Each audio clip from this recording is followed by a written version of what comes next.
నమస్తే, welcome to Telugu one cinema. This is Divyasri.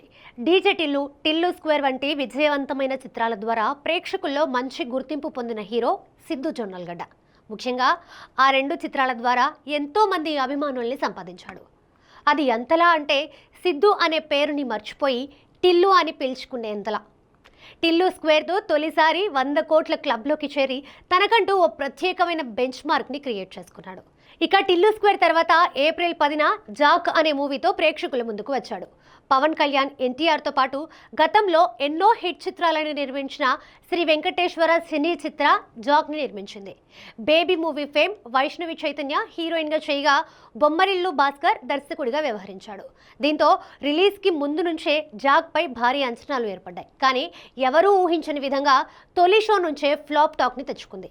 డిజాస్టర్గా నిలిచిన Tillu square తర్వాత వచ్చిన సిద్ధు మూవీ కాబట్టి ఒక మాదిరి కలెక్షన్స్ అయినా రాబడుతుందేమో అని అందరూ అనుకున్నారు. కానీ 10 కోట్ల రూపాయల వసూళ్లు కూడా రాబట్టలేకపోయింది.